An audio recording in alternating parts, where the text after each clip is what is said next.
Bunda silakan berdiri, disebutkan mungkin usia anandanya ya, laki-laki atau Assalamualaikum warahmatullahi wabarakatuh. Waalaikumsalam warahmatullahi wabarakatuh. Bunda Aisyah, kebetulan kita usianya tidak terlalu jauh. Masya Allah. Yang jauh? Iya. Ibu namanya? Saya namanya Baby. Ibu? Saya punya ibu Baby. Baby? Iya, udah tua. Sampai kapan pun baby. Monggo Ibu. Ya, saya punya 5 anak, 4 putra dan 1 putri. Kita sama ya Bu? Ya Allah, udah umur sama, anak ya, sama. Dan mudah-mudahan suami beda. Monggo Bu Baby.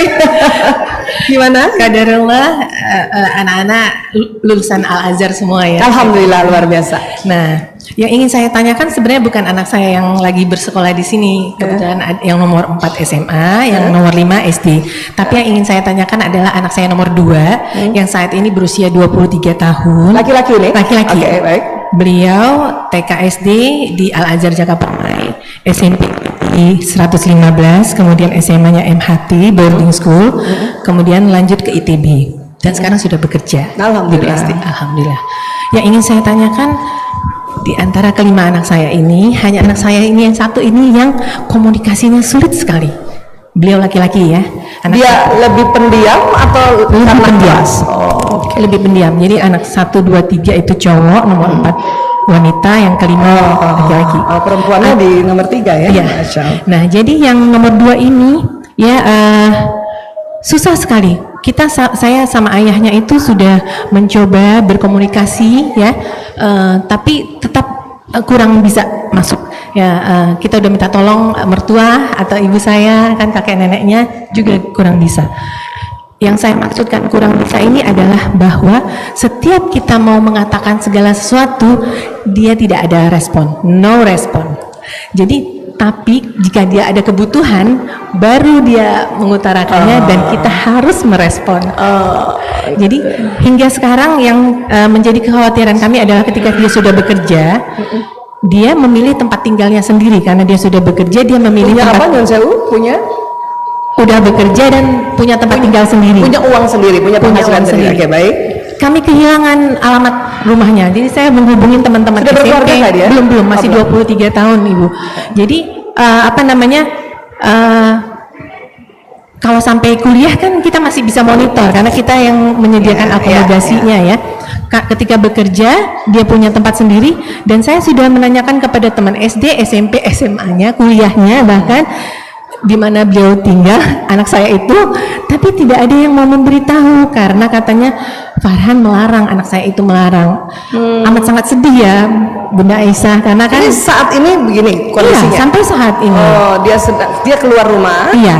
Karena kan udah bekerja di BSD, jadi dia tapi ibu nggak tahu di mana rumahnya? Iya, sampai saat ini. Kita kan ada komunikasi WA grup dan saya selalu kadang japri, ada WA bertiga saya, dia dan ayah tuh biasanya satu-satu anak ada itu ya. Biasanya untuk spesial treatment atau permintaan dia ya. Kantornya ibu nggak tahu? Kantornya tahu, tapi kan kita pernah datang dia marah. Dan kita bertanya sama temennya juga dia marah. Iya. Demikian Ibu Bunda Aisyah. Assalamualaikum. Waalaikumsalam warahmatullahi wabarakatuh. Bu Baby, kalau Bu Baby cerita tadi ya, walaupun belum lagi detail karena mungkin ini kondisi tidak bisa detail diceritakan, kemungkinan besar itu tadi kecil kan dia pendiam kan? Ya, dia betul. Ini masuk ke ranah watak ya. Iya. Sudahlah anak laki-laki kan otak bicaranya cuma di kiri. Bapak Ibu, otak bicara laki-laki kan cuma di kiri belakang. Coba pegang kiri belakangnya Bu. Nah itu otak bicara laki-laki cuma di situ. Kalau perempuan, otak bicaranya kiri dan kanan belakang. Perempuan 2. Makanya laki-laki bicaranya itu komunikasi per hari cuma 7.000 kata per hari, perempuan 20.000. Hampir 3 kali lipat. Ya, Bapak. Terima ya, Pak. Apalagi yang tipe anak ibu menurut saya tipe introvert, tipe pemikir dan pengamat. Itu cuma 5.000 Bu. Cuma 5.000. Kalau kakaknya senang bicara berarti dia yang ekstrovert, yang 9.000. Kalau mungkin adiknya bicara kadang-kadang enggak, mungkin ambivert itu yang 7.000. Berarti itu wataknya. Tipe pemikir. Tipe pemikir ini memang tipe yang lebih senang menyendiri. ya, dan dia tidak suka kamarnya diganggu, betul kan? Tempat belajarnya diganggu, karena tipe pemikir adalah tipe yang selalu mau mengerjakan apa-apa dengan baik, dengan sempurna, sehingga kalau barangnya dipinjam saudaranya dia marah, bajunya dipinjam saudaranya, karena dia orangnya rapi, betul Bu? Iya. Nah, sekarang kondisinya apalagi sudahlah selesai kuliah, kemudian kerja, makanya dia punya apa-apa itu sendiri. Makin tambahlah dia ingin di tempat sendiri. Sebetulnya walaupun dia anak tipe seperti ini, harusnya dia tidak akan marah seandainya orang tua datang ke kantornya atau mengetahui, harusnya itu. Mungkin ada hal yang dia sangat marah pada bapak ibu, cuman nggak berani dia ungkapkan. Karena tipe ini, maaf, tipe yang kalau ada sesuatu yang negatif dia ingat terus. Iya betul. Itu yang disebut, maaf, dendam. Ini tipe ini. Ibu-ibu juga ada nggak yang tipe gini Bu? Mau tahu tipe watak yang kayak gini nih? Kalau ibu mau tahu, ya, tipe yang watak pemikir tadi itu kalau sikat gigi pencet pasta gigi dari bawah. Siapa yang dari kecil pencet pasta gigi dari bawah? Ibu tipe pemikir tuh Bu, betul nggak Bu? Ibu selalu mau apa-apa sempurna, rapi, detil. Ibu terasa nggak? Orang-orang yang menyakiti ibu, ibu ingat banget dan susah melupakannya. Walaupun ibu udah rajin taklim. Itu tipe itu tuh Bu Debbie.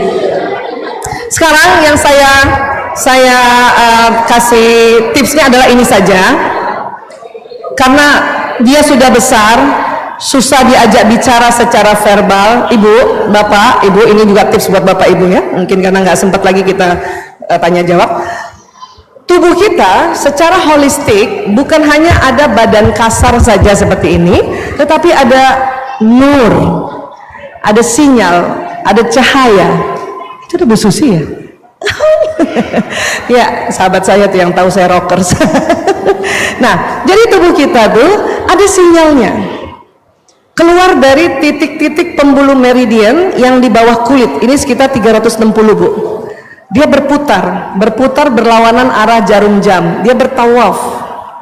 Ya, makanya tubuh kita mengeluarkan gelombang elektromagnetik, mengeluarkan sinyal.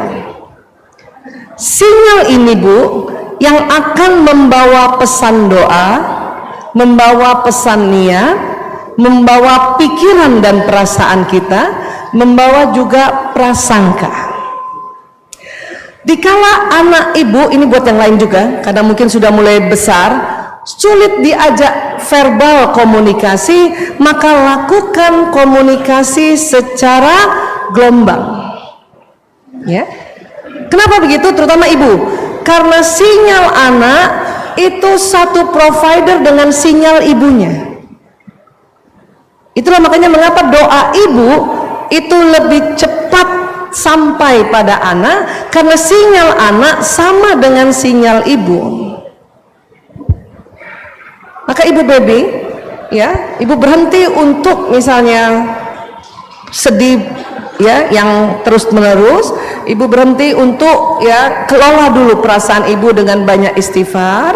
Kemudian sinyal ibu arahkan ke ananda ibu.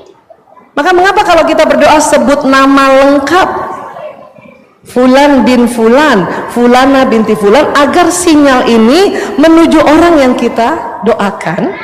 Nah, supaya semua sinyal menuju orang, selain sebut nama, harus bayangkan wajahnya. Karena membayangkan wajah itu otak kanan kerja otak kanan, sebut nama kerja otak kiri, sehingga sinyal mengarah ke sana. Ibu buka dengan, ya, Al-Fatihah, dengan salawat agar sinyal ini sampai, dan ibu bayangkan sinyal ini masuk ke otak anak dan juga ke kolbu anak. Jadi para ahli mengatakan gini nih Bu, ya, ini penelitiannya lagi di Institute of Hermet. Vibrasi gelombang elektromagnetik jantung ibu, kolbu ibu, dapat mengirimkan pesan kepada aktivitas otak dan jantung orang lain. Ya, karena sinyal paling kuat dari seluruh tubuh itu dari jantung, dari kolbu. Makanya dikatakan begini, ya, Manusia dapat berkomunikasi dengan yang lain dengan menggunakan jantungnya tanpa mulut bicara. Maka ibu bayangkan wajah Ananda, ya, sebut nama, bayangkan wajah Ananda, bayangkan sinyal ibu, terutama yang dari jantung ibu menuju jantung Ananda ibu, dan juga menuju otak Ananda. Sampaikan pesan, ibu minta maaf, ibu ya Allah, sampaikan pesan maafku, aku minta maaf padanya ya Allah. Dan ibu juga bilang, saya maafkan dia ya Allah, ampuni dia. Sebut bu, kan ibu harus minta maaf dulu, ya, memaafkan dulu, ya. Sebenarnya saya udah mengirimkan WA juga ke beliau, ke anak saya, mengatakan bahwa kalau saya dan ayahnya melakukan kesalahan, kami minta maaf. Karena kami kan baru pertama kali jadi orang tua bagi anak. Betul. Itu sudah cukup. Sudah cukup. Ibu jangan terus-terusan lewat WA lagi. Sudah cukup. Yang ibu kencengin lewat sini. Karena anak tipe kayak gini, apalagi anak sekarang, kadang-kadang dia tidak menghargai percakapan lewat verbal maupun tulisan. Sudah, itu ibu sudah lakukan. Stop. Ibu lakukan ini terus. Ya. Terus ibu bayangkan dia kembali kayak pulang, ya. Terus bu, habis sholat lebih afdal lagi karena kencang sinyal ini. Tapi di luar sholat, tiba-tiba ibu ingat anak ibu duduk, ibu istighfar dulu, ibu bilang, ya Allah, saya maafkan anakku ya Allah, fulan bin fulan, ampuni dia. Karena itu ada di Ali Imran 159. Ya, saya maafkan dan ampuni dia. Itu dulu bu, baru ibu tarik dia pulang. Dan ibu harus yakin itu. Selebihnya setelah ibu lakukan itu, ibu tawakal. Kapan terjadinya? Tawakal itu Allah. Insya Allah ya bu. Begitu juga buat ibu-ibu yang lain. Dikala kita bingung, pakai ini ya. Allahu Akbar. Azan sudah memanggil kita ya bu ya. Baik, terima kasih.